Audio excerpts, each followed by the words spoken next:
IT의 신! 아신 여러분 안녕하십니까? 지난 시간에는 제가 EUV 노광 공정에 대해서 간만에 이제 업데이트를 해드렸는데요. 자, 우리 EUV가 나오면 항상 따라오는 애가 있죠. 네, 원자층 증착 ALD입니다. ALD 한번 말씀드릴게요. ALD라는 거는 증착의 새로운 공정이죠. 원자층 증착. 증착 장비 업체들한테 새로운 먹거리가 막 되고 있는 것들인데, 원래는 ALD라는 기술이 나왔는데 별로 적용하기가 쉽지 않았어요. 왜냐면 이게 방막 성능은 굉장히 좋아요. 방막은 굉장히 성능이 좋은데, 방막 성능이 얼마나 좋아지냐면요, 여러분 아시겠지만 반도체는 막지를 얇게 할수록 훨씬 좋아지는 거 아시죠? 방막 성능이 기존에 이제 CVD 있잖아요. 화기상 증착 방식. CVD 대비해서 한 100배 그래서 한 1000배 정도 얇습니다. 1000배 정도 얇고요. 두께로 이야기하면 한 1옹스트롬 정도 됩니다. 그쵸? 우리 원자 두께니까. 그죠? 요거는 분자죠. 네, 분자. 요거는 분자고, 요거는 원자 단위니까 1옹스트롬 정도니까요. 굉장히 이제 막질 성능은 좋아지는데, 그러면 뭐가 문제냐? 분명히 좋으면 또 안 좋은 게 있겠죠. 이 속도가 굉장히 느려요. 속도가 느려서요, 스루풋이 굉장히 낮아요. 스루풋이라는 거는 이제 웨이퍼를 쳐내는 속도를 이야기하는 거죠. 네. 스루풋이 너무 떨어지기 때문에 그동안 못 썼는데, 왜 못 썼냐면요, 기존에 우리 반도체 그러면 이제 DUV 가지고 할 때 보면 주로 이제 보라 아르곤 이머전 가지고 많이 썼겠죠. 자, 요거 가지고 하면 보통 이제 이거를 웨이퍼 한 장을 자, 두 번, 예전에는 한 번에 이걸 딱 사진의 현상을 찍었겠지만 이제는 안 되니까, 해상도 안 되니까 사진을 두 번에 나눠서 찍어야 되는 거죠. 그래서 더블 패터닝을 했었죠. 그러면 마스킹 공정이 2배가 늘어나는 거죠. 자, 그러면 이것도 안 되니까 이제 한 번에 안 되고 4번에 하는 거죠. QPT가 되는 거죠. 그러면 이게 마스킹이 4배가 늘어나는 겁니다. QPT를 하는데 ALD를 쓸 수가 있겠습니까? 못 쓰죠. 네, 그럼 D램 기준으로 생각해 볼게요. D램 기준으로 만약에 마스킹이 한 26개 정도가 마스킹이 필요하다고 하면요, 자, 여기에다가 ALD 쓰면 얼마나 택타임이 늘어나겠습니까? 웨이퍼 하나 투입되면 한참 뒤에 나오겠죠. 네. 그러니까 이걸 쓸 수가 없었는데요, DPT, QPT 대신에 EUV를 쓰잖아요. EUV를 쓰니까 마스킹 공정 수가 확 줄어드는 거예요. 네. 마스킹 수가 확 줄어들으니까 요 ALD를 쓸 수 있게 된 거죠. 그러면 QPT 한 4번 할 거를 한 번에 해버리니까, 그죠? 그래서 이게 둘이가 단짝처럼 같이 따라가는 사이가 된 겁니다. 그래서 ALD 시장이 갑자기 왜 이렇게 커졌냐? 요거는 EUV 시장이 성장했기 때문에 커졌다라고 생각하셔도 되는 겁니다. 우리 2014년에 PECVD라는 장비가 막 엄청 이제 나오기 시작했거든요. PECVD라는 게 이제 주로 뭐 하드 코팅이나 뭐 이런 임시막질 같은 데 많이 쓰는 건데요. 이거는 저온이 가능하고, 요거는 이제 대신에 이제 균일하게 좀 코팅하기가 되게 어려운 거였는데요. 이런 것들이 2014년에 막 일어났는데 국산화가 막 일어났죠. 네, 국산화가 막 일어나면서 관련주들이 굉장히 많이 올랐어요. 그때 원익 IPS 같은 업체들이 되게 많이 올랐고요. 그랬었는데, 자, 지금은 똑같다는 거예요. 이게 ALD로 인해서 이제 새로운 증착 쪽 장비 업체들이 많이 늘어나는 거고요. 자, 그러면 우리 ALD 쪽에 관련 업체가 누가 있냐? ALD 쪽은요, 원익 IPS, 그리고 유진테크, 주성 엔지니어링이 있습니다. 원래 보통 이야기하면 국내 4대 증착 업체라고 그러는데, 테스는 ALD 쪽은 거의 없습니다. 네, 없다고 보시면 되고요. 일단 지금 상용화에 성공한 회사는 이 2개입니다. 일단은 여기는 R&D를 열심히 하고 있는 상황이고요. 원익 IPS는 아직 뭐 납품된 실적이 없고, 자, 이 주성이 정말 많이 팔았고, 유진테크도 이제 열심히 하고 있습니다. 그러면 기존에는 ALD를 누가 잘했냐면 도쿄 일렉트론, 텔이죠. 네, 일본 업체입니다. 네, 텔이 되게 잘했고요. 그리고 고쿠사이 일렉트릭, 이런 회사들이 되게 잘했어요. 네, 대부분 잘했고, 지금도 하이엔드 쪽은 얘들이 많이 하고 있고요. 국내 업체들은 미들 로우 쪽으로 이제 들어가고 있는데, 미들 로우 쪽도 굉장히 지금 부가가치가 괜찮다라는 겁니다. 그래서 앞으로는 이런 회사들을 좀 잘 주목해서 보시면 될 것 같습니다. 자, 그러면 ALD를 어디 쓰냐? ALD를 ALD를 어디 쓸까? ALD는 뭐 여러 군데 많이 씁니다. 일단 파운드리 쪽은요. 파운드리 쪽은 게이트 형성에 많이 쓰는 거죠. 자, 기존 파운드리 같은 경우는 핀펫에서 게이트 올 어라운드로 바뀌고 있잖아요. 네, 게이트 올 어라운드는 실리콘하고 실리콘 게르마늄을 층층이 쌓아서 습식으로 해서 만드는데, 요거를 층층이 쌓을 때 요런 이제 ALD를 많이 써야 되는 거죠. 아쉽게도 아직까지 파운드리 쪽에서 국산화의 ALD 국산화의 뭐 이야기는 별로 없습니다. 그나마 가능성이 있는 게 이제 원익 IPS 정도가 이런 쪽에 가능성이 있다 이야기만 나오고 있고요. 아직 뭐 구체화된 건 없는 거고, 대부분은 D램 쪽입니다. 네, D램 쪽이고요. D램 쪽에 커패시터가 이제 많이 나오는 거고요. 자, 이 커패시터를 이제 우리 보면 이렇게 이제 반도체 구조를 보면 여기 이제 게이트가 있고 요게 이제 소스가 있고 여기가 이제 드레인이 있죠. 이 전자가 여기서 여기로 이동한단 말이에요. 그죠? 그러면 이 게이트가 스위치 역할을 하는 거고, 스위치 역할을 하는데, 그러면 여기 전자를 가두어두는 작대기가 있어요. 네, 요런 작대기가 있습니다. 요게 커패시터입니다. 네, 커패시터. 커패시터 안에 전자가 차 있으면 0이 되거나, 전자가 없으면 1이 되고, 뭐 이런 식으로 반대로 하거나, 이런 게 되는데, 커패시터 작대기만 한번 볼게요. 기존의 커패시터가 만약에 한 뭐 18나노에서 이 정도 크기였다 그러면요, 요게 그러면 더 좁아지겠죠. 요게 땅이 더 좁아지겠죠. 그러면 더 작게 만들어야 되는데요, 더 작게 만들어야 되는데, 그러면 더 땅은 작게 해도 전자의 최적은 유지해 줘야 돼요. 그러면 이런 식으로 종횡비라 그러거든요. AR 종횡비라 그러는데, 그러면 점점 더 이 밑에는 이쑤시개 같이 작아지고 위에는 커다란 작대기를 세워야 되는 거예요. 얘가 넘어지고요. 문제가, 그리고 여기에서 전자가 막 튀어나가 버립니다. 전자가 막 튀어나가 버리는 문제들이 있으니까요.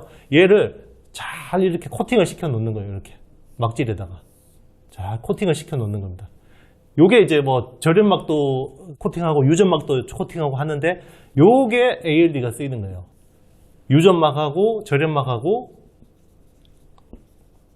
이런 것들을 쓰는 겁니다. 이래서 커패시터에 ALD를 많이 쓰는 거고요. 그래서 이게 요즘 핫한 게 이것 때문에 하이K 소재가 많이 쓰이는 거죠. 하이K는 4라는 유전율을 기준으로 4보다 이상이면 하이K고 4보다 이하면 로우K입니다. 그래서 이렇게 이제 생각하시면 되고요. 4라는 기준이 왜 왔냐면, 예전에 SiO2가 거의 뭐 3.89, 뭐 3.9 정도 됐던 것 같습니다.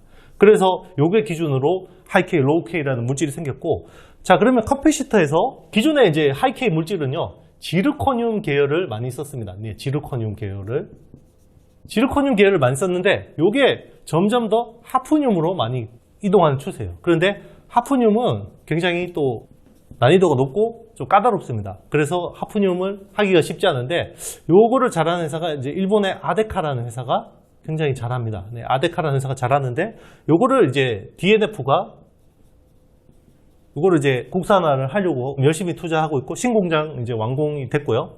최근에 이제 주가가 너무 빠져가지고 제가 참 민망하기도 한데요. 네, 어쨌든 사업적으로는 차근차근 잘하고 있다는 거 인지해 주시면 좋겠고, 자, 삼성 쪽은 이런 흐름이고요. SK 하이닉스 쪽은요, SK 하이닉스는 레이크 머티리얼즈라는 회사가 하프늄, 뭐 지르코늄 요 계열 열심히 하고 있다는 거 인지해 주시면 됩니다. 메카로라는 회사도 열심히 하고 있습니다. 이런 회사들이 이제 관련된 업체다라고 생각해 주시면 됩니다. 어쨌든 DNF랑 레이크 머티리얼즈는 저도 여전히 좋게 보는데요. 주가가 너무 과도하게 빠져서 일단 대응은 잘 해주시면 좋을 것 같습니다. 자, 기존의 ALD는 배치 타입을 잘하는 회사가 일본의 고쿠사이 일렉트릭이라는 회사인데요. 배치 타입 쪽에서 그래도 국내에서 LPCVD 쪽으로 잘하다가 이런 쪽으로 이제 하는 회사가 유진테크라는 회사입니다. 네, 유진테크는 배치 타입을 하는데, 기존의 고쿠사이 같은 경우는 한 80장씩 한 번에 처리를 하나 봐요. 그런데 우리 유진테크는 150장씩 처리를 할 수 있고, 좀 가격도 더 싸기 때문에 삼성 쪽으로 이제 잘 진입을 해서 뭐 열심히 하고 있는 상황이고요. 우리 주성 엔지니어링 같은 경우는 삼성하고 거래를 하지 않지만 SK 하이닉스하고 이제 중국향 쪽으로 굉장히 거래를 많이 하면서 최근에 어떻게 보면 매출과 이익 성장이 좀 좋은 흐름이다. 이렇게 봐주시면 좋을 것 같습니다. 자, 첫 번째 주성 엔지니어링부터 먼저 한번 보겠습니다. 주성 엔지니어링은요, 원래 CVD를 하는 회사였죠. 화기상 증착 장비를 하는 회사였고, 요즘에는 이제 ALD가 좀 많이 주력화되고 있습니다. 네, 주력화되고 있다고 보시면 되고, 그리고 이제 태양광 쪽에도 증착이 많이 필요하거든요. 네, 태양광 쪽도 열심히 하고 있고, 이 회사 같은 경우는 좀 특이한 게 ALD를 디스플레이 쪽에도 적용을 하려고 합니다. 디스플레이인데 이제 OLED죠. OLED 쪽에 보면 봉지 공정이 있습니다. 네, 봉지. 유기물은 산소하고 습기에 취약하기 때문에 유기물을 보호하기 위해서 유기물하고 무기물을 번갈아 가면서 증착을 해줘야 되거든요.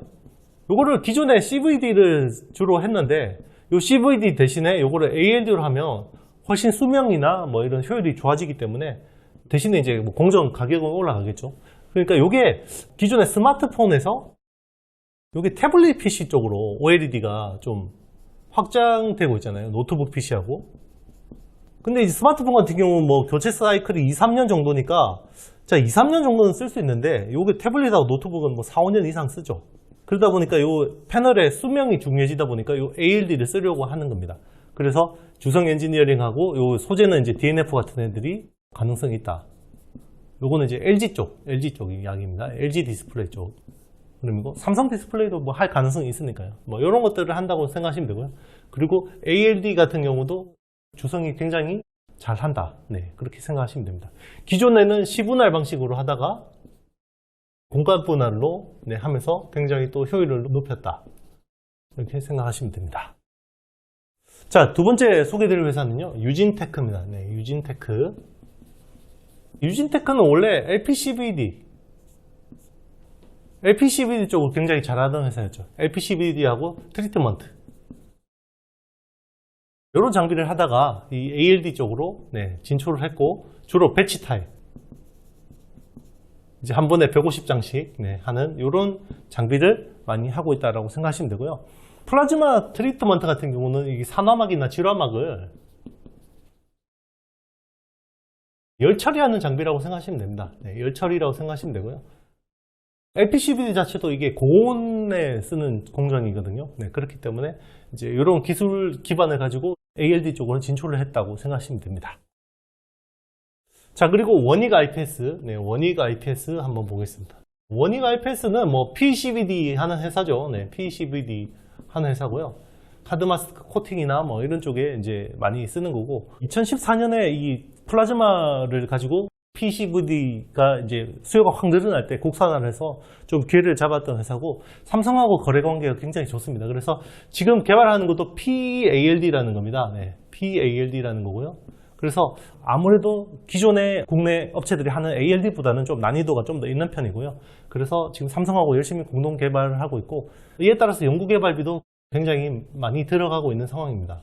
그래서 최근에 이제 재무적으로 약간 부담이 있는 것들이 이런 이유가 있다고 보시면 되고요. 그리고 테라세미콘이라는 회사, 열처리 장비 회사를, 디스플레이 쪽인데 열처리 장비 회사를 인수를 했습니다. 그래서 이게 이제 같이 열처리 쪽도 이제 같이 하게 됐고, 이 회사 같은 경우는 이제 D램, 뭐 낸드, 파운드리 이런 쪽이 굉장히 잘 다각화가 되어 있다고 생각하시면 됩니다.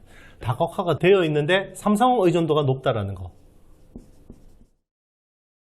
이게 아무래도 삼성하고 공동 개발하다 보면 기술을 같이 또 많이 사다 보면 중국이나 이런 데 좀 팔기 힘든 측면들이 있겠죠. 그래서 일단은 ALD 쪽을 빨리 개발해야 이 회사 같은 경우는 뭔가 이제 성장에 대한 희망적인 내용들이 나올 수 있다 이렇게 생각하고 있습니다. 자, 여러분 즐거운 Q&A 시간입니다. 삼성 갤럭시 님이 남겨주셨어요. 덕산 네오룩스 주주인데요, 디스플레이 업황이 꺾인 이유가 있나요? 향후 대응을 어떻게 해야 될까요? 손절, 추매 뭐 이렇게 남겨주셨는데요. 일단은 디스플레이 업황뿐만 아니라 모든 산업의 업황이 꺾일 거라고 보고 지금 주가가 반영이 되고 있는 거고요. 리세션 혹은 스태그플레이션이 온다라고 지금 다 생각을 하고 있는 거고, 최근에 이제 장단기 금리가 역전이 됐죠. 보통 이제 장단기 금리 차가 역전이 되면 대부분은 경기 침체가 왔었던 것 같고요. 그래서 지금 반도체 같은 경우는 숫자가 잘 나오는데도 불구하고 하반기에 대한 게 모르겠다 라고 해서 이제 주가가 꺾이는 거고요. 전망들이 계속 점점 이제 굉장히 부정적으로 되고 있는 거고, 덕산 네오룩스 같은 경우는 이제 삼성 디스플레이의 스마트폰용 유기물 쪽을 주로 납품하는 회사인데, 아무래도 업황들, 그죠? 삼성 스마트폰이 안 팔리면 답이 없죠, 이런 회사들도. 그러니까 삼성 스마트폰이 안 좋으니까 삼성 디스플레이도 안 좋아지고, 삼성 디스플레이가 안 좋으니까 여기에다가 유기물을 납품하는 회사도 좀 안 좋아질 수밖에 없다라는 이제 그림인 거고, 다행인 거는 애플은 그나마 나은 거죠. 네, 그런데 이제 애플의 또 디스플레이 패널을 삼성 디스플레이가 주로 납품을 했는데, 자, 이게 독점 구조가 깨졌죠. 네, 이제는 LG 디스플레이하고 BOE가 이제 새로 들어가기로 됐는데, 일단 BOE는 이번에 품질 가지고 장난치다가 아마 아이폰 14에는 아마 퇴출될 가능성이 있을 것 같고, 물론 이제 AS 물량은 하게 되는 것 같고요. 이제 그래서 삼성 디스플레이하고 LG 디스플레이가 애플 쪽에 이제 납품을 하게 되는데, 이런 부분들이 또 아무래도 부정적인 영향을 미치는 거고요. 삼성 스마트폰이 안 좋은 거. 그리고 이제 TV 쪽도 이제 OLED 이런 것들이 지지부진하죠. 네, 원래 삼성 QD OLED에 대한 기대감이 굉장히 컸었는데, QD OLED보다는 지금 오히려 LG 디스플레이 화이트 OLED를 쓰려는 움직임이 있는 거고, 그런데 이제 그거조차도 지금 계약이 좀 지지부진하다 보니까 전반적인 OLED 센티가 심리에 좋지 않은 영향을 미치는 것 같습니다. 주가가 거의 뭐 고점 대비 반토막까지 났는데요. 물타기나 이제 뭐 손절 이런 거는 이제 본인이 알아서 하실 수밖에 없는 건데요. 되게 힘들어요. 지금은 어쨌든 저는 개인적으로는 이렇게 이제 폭락장에서는 기계적 손절 라인 잘 지키는 게 오히려 더 좋다고 보고 있고요. 손절하고 나서 또 다시 조금씩 추가 매수하다가 또 그것도 기계적 손절을 해야 되면 또 하는 게 맞고요. 네, 저는 그런 방법을 쓰고 있습니다. 그러다가 이제 두세 번 터지면 더 보수적으로 이제 대응을 할 수밖에 없게 되거든요. 네. 그런 이제 매매 영역이기 때문에 지금은 사실은 펀더멘털 가지고 할 이야기가 없어요. 예, 여러분. 예. 지금은 전 세계 경제에 대한 리스크, 그죠? 이런 것들이 뭐 환율이라든지 유가라든지 향후 이제 이런 것들이 글로벌 수요에 영향을 미친다라는 것들이 영향을 다 주고 있는 상황이기 때문에 개별 이 나무만 봐서 지금은 전체 숲에 대한 내용을 간과할 수 없는 상황이다 보시면 됩니다. 이제 교과서적인 이야기지만 결국 시간이 지나고 나면 개별 기업에 좀 집중하고 그렇게 투자했을 때 성과가 좀 나쁘지 않았다라는 것은 이제 과거의 경험적인 이야기인 거고요. 어쨌든 잘 대응하시길 바라겠습니다. 너무 힘드실 것 같아요. 네. 어쨌든 파이팅 하시고요. 네. 뭐 이번 주도 너무 힘든데요. 네. 지금 이 영상이 금요일쯤에 나갈 것 같은데 이때는 좀 반등이 났으면 좋겠습니다. 지금은 이제 화요일자 6월 21일 화요일자 촬영하고 있는데 오늘 시황도 그냥 반등이 그냥 뜨뜻미지근해요. 네, 그래서 잘 견디시길 바라겠습니다. 네. 너무 요즘에 스트레스 받지 마시고요. 네, 주말에 푹 주무시고 희망을 대비해서 잘 준비하시길 바라겠습니다. 네, 좋아요, 구독, 알림, 댓글은 사랑입니다, 여러분. 네, 이렇게 시장이 안 좋을 때일수록 많은 사랑을 나눠주시길 바라겠습니다. 저는 다음 시간에 뵙겠습니다. 안녕.